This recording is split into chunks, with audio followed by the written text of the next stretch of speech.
What is up, CineNerds? You were going to say that first, weren't you? I interrupted his groove. I thought about it, but you know what?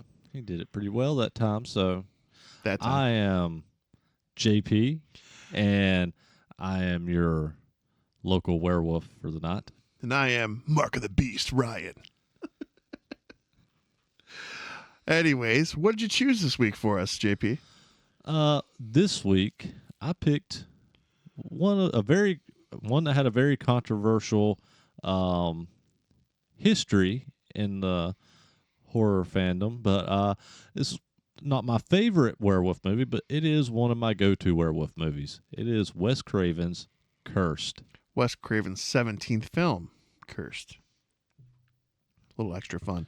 And it was cursed. And he means that literally. Like, so this movie is not a bad movie at all. I'm going to give first impressions. I'm just going to go right into it. Okay? Go ahead. And had you seen this one? I had seen it. Again, this is most of the movies that I watch, because life, right? I'll watch it once, and unless it's like a staple, like a Empire Strikes Back, and it's on in the background, or it's on whenever I feel like it, I watch movies once. This is a second time watch, and this is, again, years later, so we're talking almost 20 years ago. So going back into this, though, I very vividly remember this, because I did enjoy it the first time, but I didn't know the backstory to all the drama that went along with this movie. So that, to me, is far more intriguing and entertaining than the actual movie itself.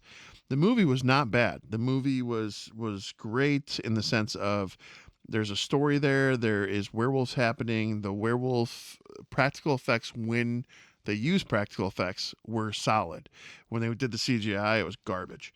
But the bulk of the movie was not horrible, but I definitely was left wanting to know what could have been, because there's a lot of footage. Apparently there's two, just to give a little backstory before I dig into the dirt, there is probably two more films worth of footage beyond this hour and 37 minutes with a vastly different cast. Yes. So they had already done this entire cast and then scrapped it and restarted it with some of the primary people and replacing a lot of the primaries too, because they couldn't get the people to come back to refilm, because the studio wasn't happy with the film, and they wanted the gore to tone down too. I'll just tell you right off the rip, just going into this, the cast that got cut from this, that filmed for this, because this went on for years, where they were back and forth about this movie before they'd release it. But the cast that got cut out of this: Omar Epps, Corey Feldman, James Brolin, Mandy Moore, and Skeet Ulrich, who you guys know all too well from Scream, because that's Wes Craven, you know. But yeah, so just hearing that, I was intrigued and started going down the rabbit hole of this film, and it became more alluring in that sense because of this. And there are cuts of those other versions that exist. Everyone that I talked to online. It came out a few years ago, maybe a handful of years ago, that I can't remember who it is, but somebody that worked with Wes has working copies of those films, but they were like just unfinished screenings that they were, screening, I guess, to the execs,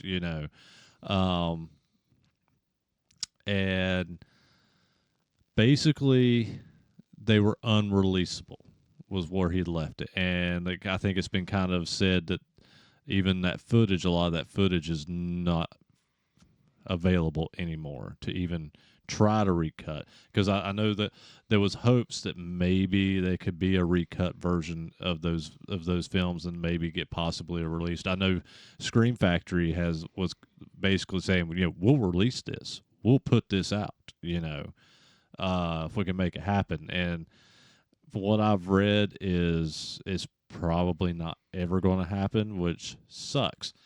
There's fans online trying to get a Snyder cut of this shit. Yeah. That's what they're saying. I'm one of them. I want to see these other versions. If you're a werewolf movie fan, which, by the way, it started in the end of 24, but Werewolf World is going to be, I think werewolf movies are going to be the big thing in 25 based on what I'm seeing. It seems like werewolves are like the next phase to come back. Well, and the thing was, the studio wanted this as a PG-13 movie, which is what got released to the theaters, was a watered-down PG-13 film. And the version which I think ended up being like the third version of this film, second or third version of this film, and it was a PG-13 film that was released, and that is the one that most people have seen. I watched the unrated version. Which is what I watched. You watched that, Yeah. So, and I had seen 2 minutes and 20 seconds. Yeah, Ooh. it's not much, but I'll be honest with you, it makes a difference. It's just gore. It's just gore. It's just gore. Because you don't have gore in the original. It's the same cut of the film, but with more gore, and that 2 or 3 minutes is extra makes the difference. And I will just right here, if you want to watch Cursed, the version to watch is the unrated version. It is better. Before we even talk about the drama that happened in filming and post, Wes Craven, he turned this down initially. He wanted nothing to do with this film. He didn't want to do it. Yeah. And Bob Weinstein, Harvey and Bob, we all know about the drama there. Bob Weinstein pulled the project that Wes Craven was working on to make him available because he knew he had time, and he kind of forced him to do it. So Wes Craven, he's not a half-ass kind of guy. He put the work in. He tried to make this work, and he tried to do everything he could. So I got to give credit there too, because this is one of those instances where his hand was forced. He did what he could, and we didn't get the superior product, but we got an okay product. Yeah, yeah. And I'm one of those. I'm gonna say it a lot probably through this episode. I wish I could see what could have been, even in a rough cut. You know, that's me. You know, but because at the end of the day, like, the cut we got was not bad. It was not bad. But I would love to see what Wes Craven's vision was. So, what's the boyfriend? What's his name? The actor's name? I want to say it's Isn't he from like Dawson's Creek or some shit? He is from Dawson's Creek. Well, anyways, that character was supposed to be Skeet Ulrich. So that was kind of where I was going with that. So that would have been more impressive to me because I didn't think that he did a bad job, but Skeet Ulrich, he definitely has that more of that vibe that would have filled that better, I feel. Because he was in Dawson's Creek. He was in The Skulls, and his name is... I'm going to feel like a jackass because I am too. Joshua Jackson. That's right. I kept wanting to say Jason Jackson, and I knew it was Jackson, but yeah. So I'm going to take a second. I'm going to talk about the cast because there's a lot going on with this cast, and I'm a fan of the cast. Love-hate fan of the cast, should we say. Christina Ricci. So Love. She's gorgeous. She's awesome. She definitely made it better. I like that as her wolf side starts kicking in. I love that she becomes more alluring and more sexy. Her hair's down all of a sudden. She's throwing it behind her neck. She's got an aura. Scott Baio is drawn towards her. But so she does an okay job. But she still, to me, it's weird when I see her act and she's not being directed in a better direction. She automatically like reverts to Casper. She just always plays the girl from Casper the Friendly Ghost. I can see that. And so that bothers me because I don't look at her as a little kid anymore. I look at her as an adult who's very attractive, and that just sucks. But I want to give her credit because if you haven't seen it, this is a recommendation. I have not seen the new season that just came out, but I've seen the seasons all prior. Yellow Jackets. Yellow Jackets is excellent. The wife was watching the first season, and I walked in the room, and I just see the show about a group of chicks in the woods, and I'm like, no, not for me. It's a bunch of chicks just bitching about things in life, and like thinking that was it. Boy, was I fucking wrong. Such a good fucking show. So many twists and turns. I digress. Jesse Eisenberg, though, really cannot stand. I'm sorry if you like him. I can't stand this dude. He has got to be one of the worst actors I've ever encountered. Young, old, and he looks. When he played Lex Luthor, he looked like fucking. What was the dude's name from Deep Space Nine? The alien. It was like not Frodo, but it was like Photo or some weird dude. I know what you're talking about. Yeah, he just isn't. He's not an appealing dude. And I did say Lex Luthor, so I want to rewind there. There's 2 fucking Lex Luthors in this movie. Well, before we move to the second Lex Luthor, The uncredited Lex Luthor. Jesse Eisenberg. Oh boy. I like Jesse Eisenberg, but I like his films. I like his indie films. Okay. Like I think he has so like the film Adventureland that he did with it was him and Ryan Reynolds. Loved that fucking movie. American Ultra was him and Walton Goggins. I fucking loved that movie. There's a lot of these little indie films that he did that they're just so fucking good. But then once you get to The Social Network and some of this other stuff that he got really popular for, it was like I get why people hate on him. I don't mind him in this, but he's not the best thing about it either. He's Mark Zuckerberg in every role. That's the problem. But if I recommend those two movies specifically. Go check out American Ultra and Adventureland, and then kind of paint a different picture on Jesse Eisenberg. And he has a catalog of other films, indie films, that are just even better. There's one film that just intrigued me that I can't remember the name for the life of me, but it's essentially him and his significant other are trapped in a like model of a home community, and all the houses are the same, and they're there by themselves. It's I can't think of what it's called, but I know what you're talking about. Yeah, that seemed interesting. But moving forward, Judy Greer. I thought we were going to talk about Lex Luthor too. Well, I'll get there too. Okay. But Judy Greer, I want to talk about her. So she plays Joni in this. And Joni, the character of Joni, is literally the same exact bitchy Karen type person from 13 Going on 30 when she was in that movie. And yes, I know that movie because I have 2 daughters and a wife. So I've unfortunately had to watch it. Not horrible, but I wouldn't run to it. But then I found out, I didn't realize she was Dr. Plimpton Big Bang Theory. She plays Cheryl in fucking Archer.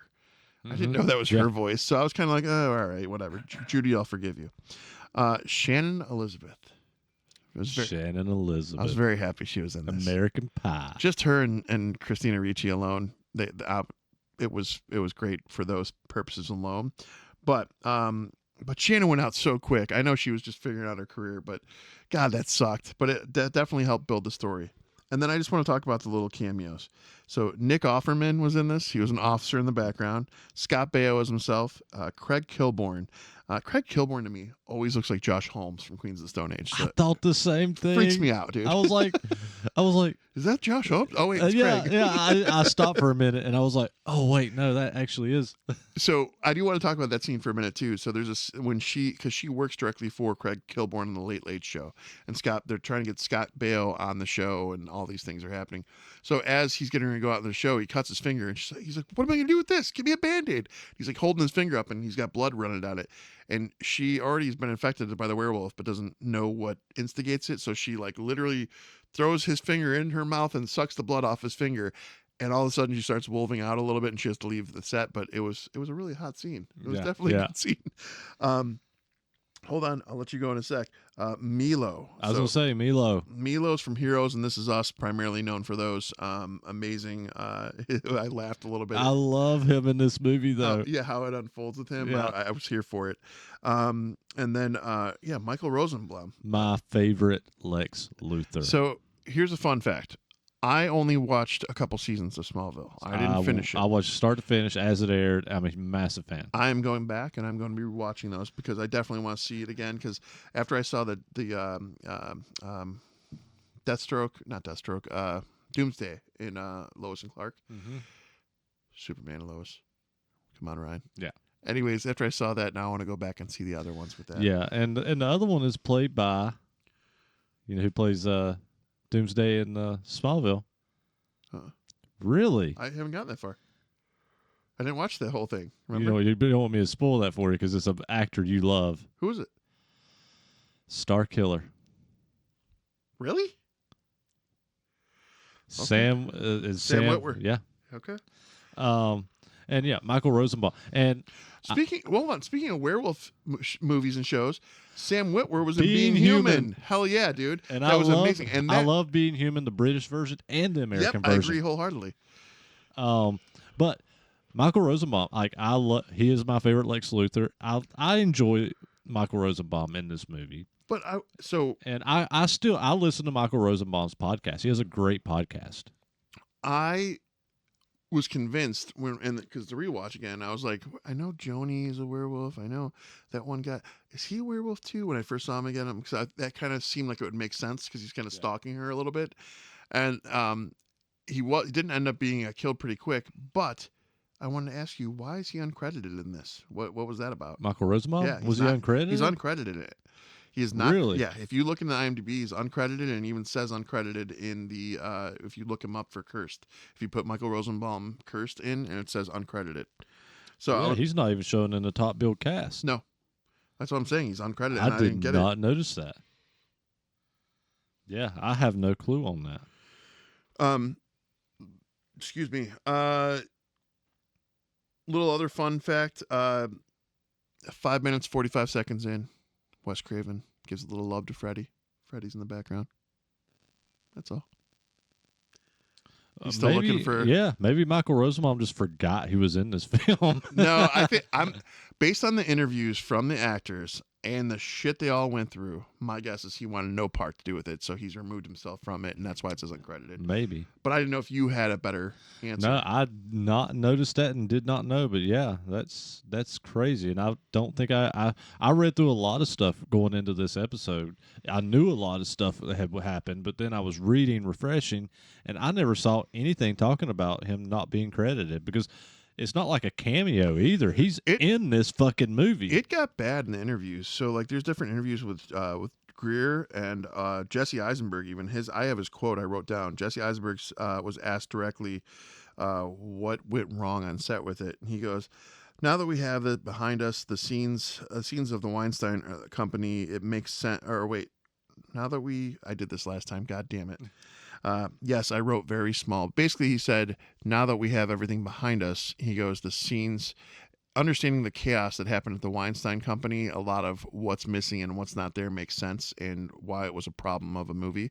He goes, I don't know what went wrong, but the company definitely was at fault. And he wasn't the only one that said that, though. Shannon Greer was interviewed. She said it.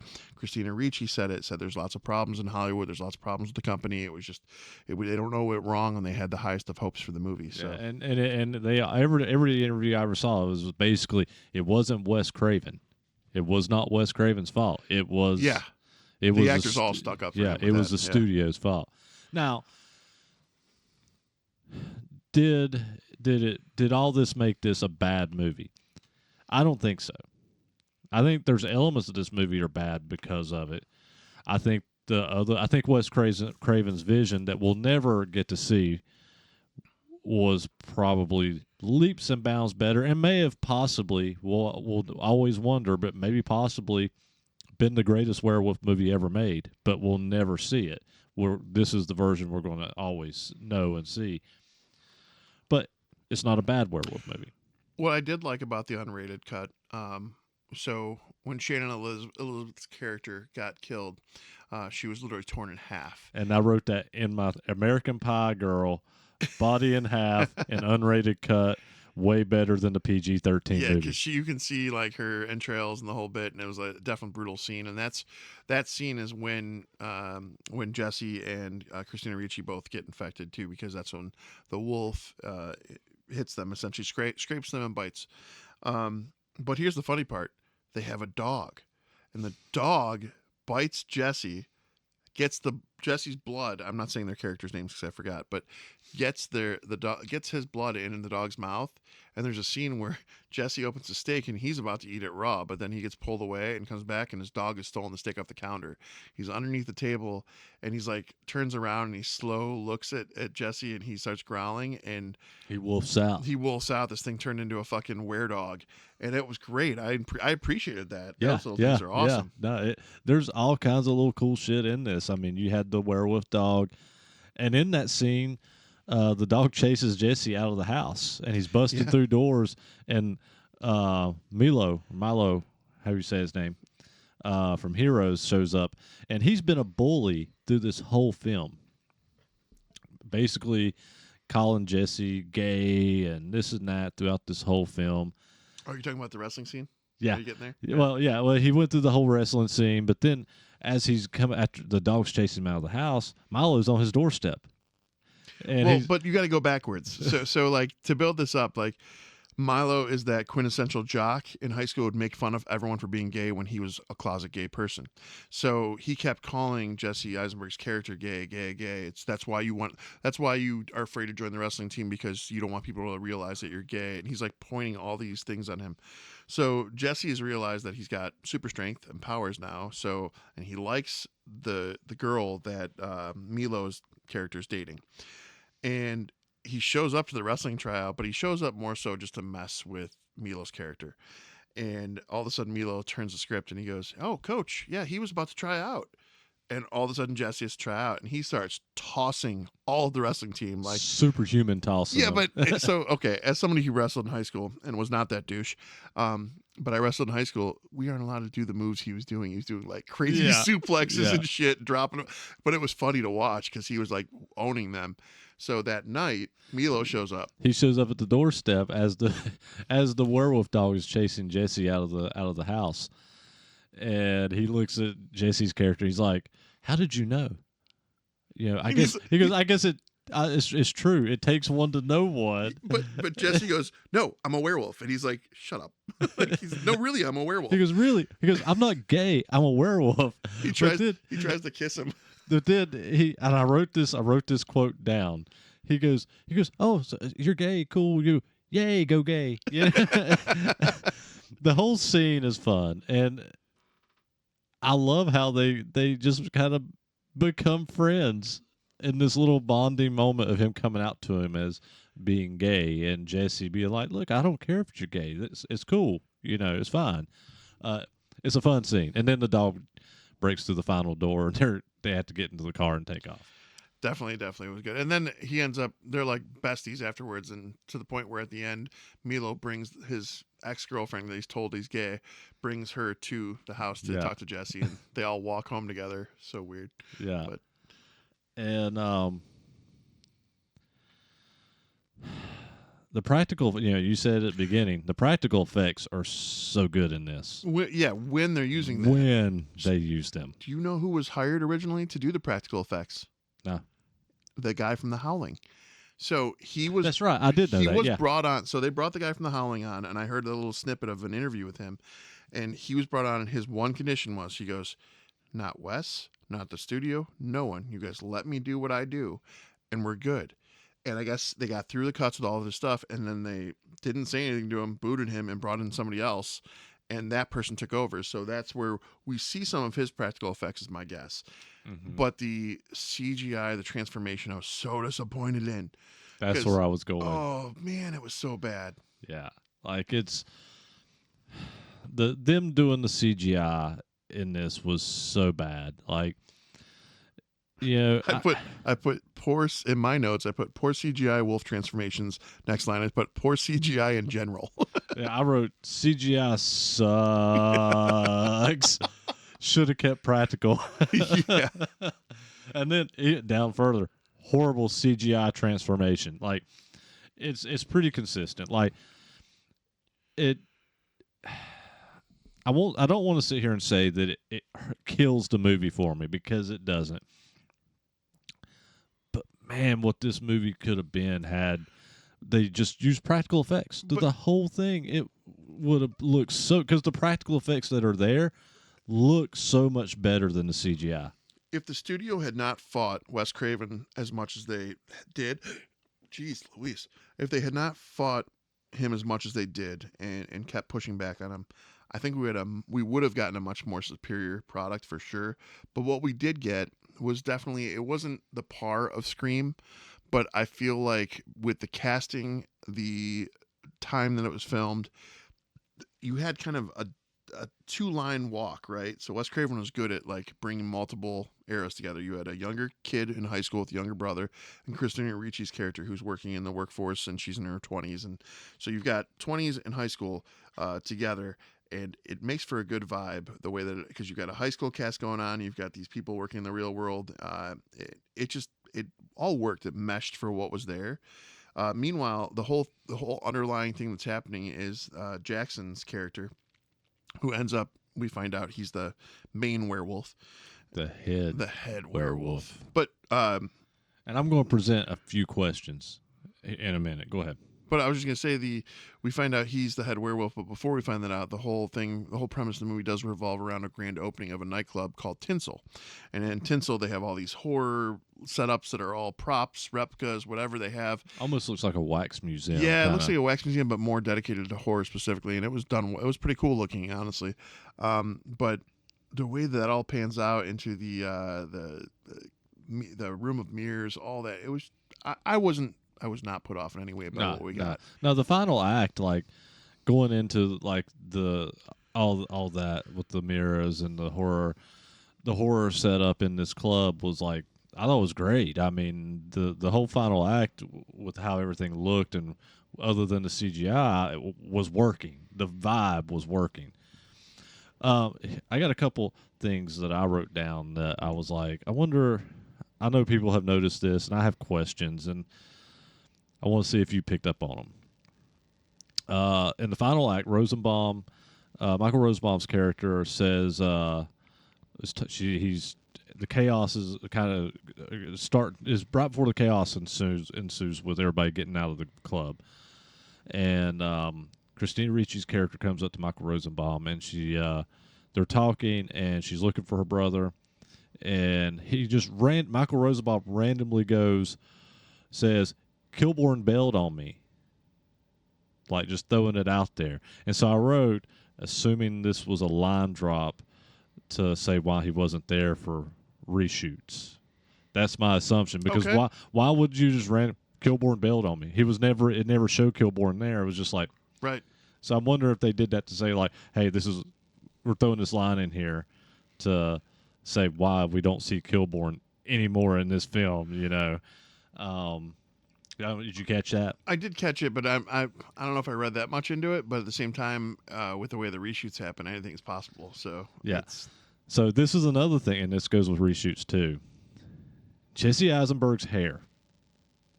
At the beginning of the movie, his hair is like really curly uh-huh. at the very beginning of the movie. Then after that, first little bit of the movie, his hair's straight.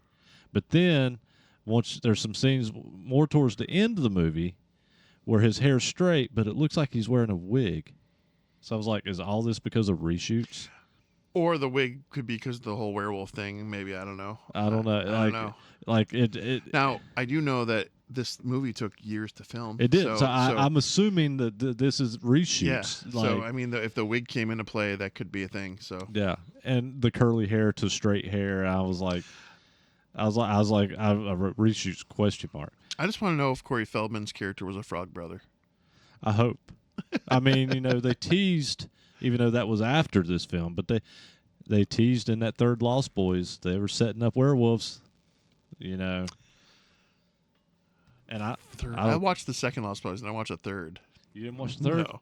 I like the sequels. Now I like them for shitty films. Yeah, yeah. And I like the third one better than the second one because it's even shittier, but it's shittier in a really fun way. So this is my other question, because I didn't see explained in this, and this is talking about the very end of the movie. The head werewolf, when they kill him, Mm-hmm. because you know the werewolf lore, you kill the one that bit you, it can cure you. Isn't it the head wolf? Because they thought they thought Joni was the head wolf until she lived. Yeah, but the thing is, okay, they kill Joni, and her body's there. She de-transforms back to from her werewolf form to her normal body. And this is my question. So I have a question here too. This is great. So she dies. She goes back to her normal human body. So we get to the end of the movie where Jackson's character comes in. They kill him, the head werewolf, and he burns up into flames and I can tell you destroys. And then I wrote, why did he burn up but the other girl didn't? Not explained, did not catch it. Lost Boys rules, question mark.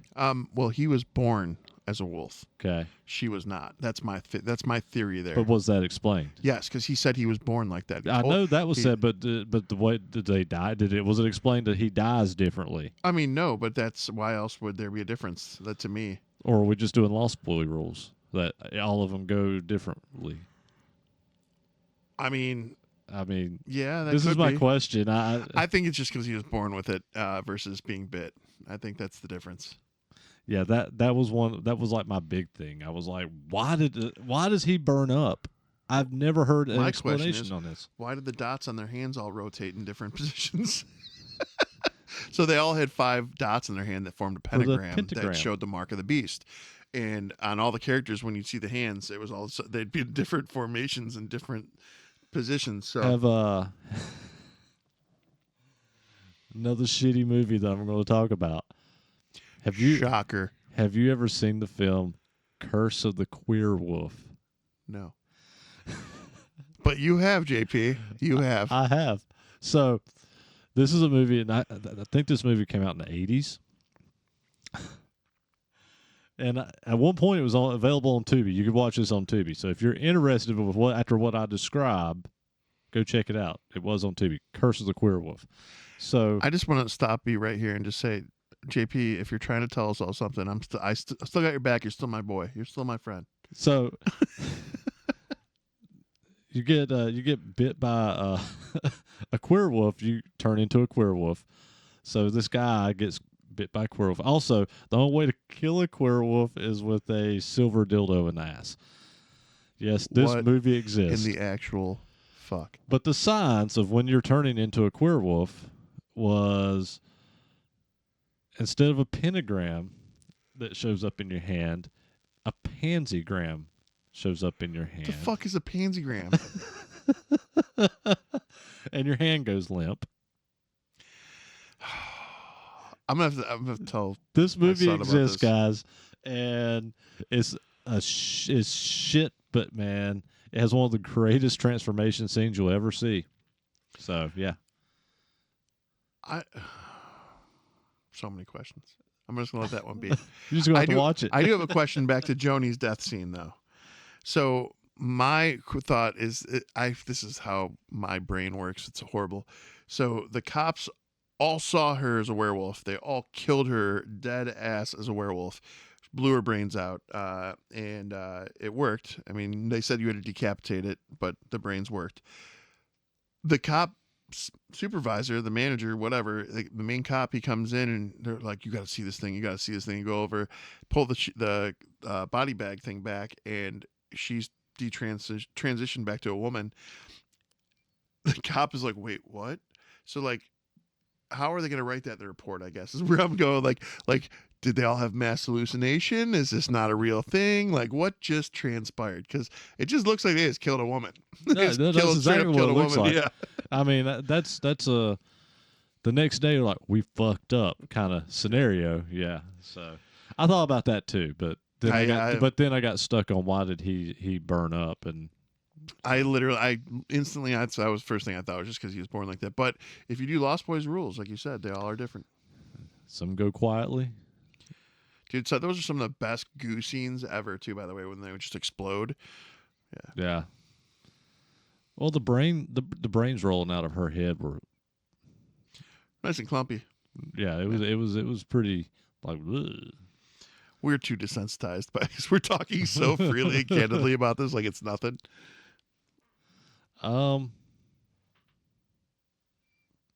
Budget and box office. All right, Wes Craven got delayed a lot. Recast, reshoot. Now, is this the original budget or is this the budget with them going over? This is just the budget that's given. It just says estimated. So we got, what was this? 2005. I'm going to go 67 mil. You're a bit high. It's 38 million is the budget. Okay. Box office. Let me ask this question before I answer. Did it do well? No. Okay. 45 mil. You're a little high. Not yet. You want me to give you? No, go ahead. He didn't catch that. Oh. No, we can't be doing that again. U.S., it made a little over 19 million. Okay. Worldwide, it made 29.6 million on a $38 million budget. Yikes. Yeah, so it did not make its money So back. that explains the interviewers' questions that are asking all the interviews, like what went wrong with this movie, because that seemed to be the bulk of the questions that most of these actors were getting. What went wrong with this movie? Because it's really not a bad movie. Yeah, and most of them would say everything went wrong with it, But the movie itself isn't that bad. If you can look past the shitty CGI the studio made them do, the movie's not that bad, and it's even better with that extra. What was it, 2.5 minutes? Yeah, 2 minutes, 2 minutes 20 seconds of blood and gore that's added in the unrated version, and stay away from that PG-13 version. I mean, 2.5 minutes. It's not long, but 2.5 minutes can make I a think difference in a lot of 2.5 minutes gore. is just perfectly fine with the amount of time it is. Yeah, because okay. Yeah, My wife says I'm okay.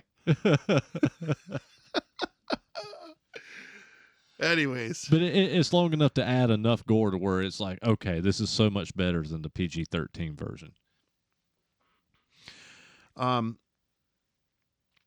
What would be your quintessential werewolf movie? What is your favorite werewolf movie? Oh, we've talked about this. You didn't tell them. Oh, no, we've talked about this in previous episodes, but I'll gladly do it again. Yeah. It is and will always be American Werewolf in London. I'm The Howling, but I like The Howling, but American Werewolf in London. I give American Werewolf in London's great, but then I would say up there as well would be Silver Bullet. I like that too. I like Silver Bullet, and I like the Wolfman remake. The Benicio. The Benicio del That one's Toro good. one. I haven't watched the new one, so I don't have an opinion of the new one. I've heard good things, but I don't have an opinion of the new one. I think I gotta look and see. I might have a copy of that. Yeah. Bootleg one. I don't deal in bootleg or illegal things. I don't know what you're talking about. Yeah. I might get to see it in the theaters. Is what I meant. I don't know why I said it like that. I mean, these walls of movies that we have, like, yeah, everywhere. So we do buy a lot. All right, Ratings. All right, your film. So I'll go first. For me, oh wow, this one's rough because it's not a bad movie at all. So I don't want to. It's not a bad movie. It just has its problems, because of studio interference. The studio interference is ridiculous, and then I also like as JP was talking about, and what I found out as well. The drama behind the movie is more intriguing than the movie itself.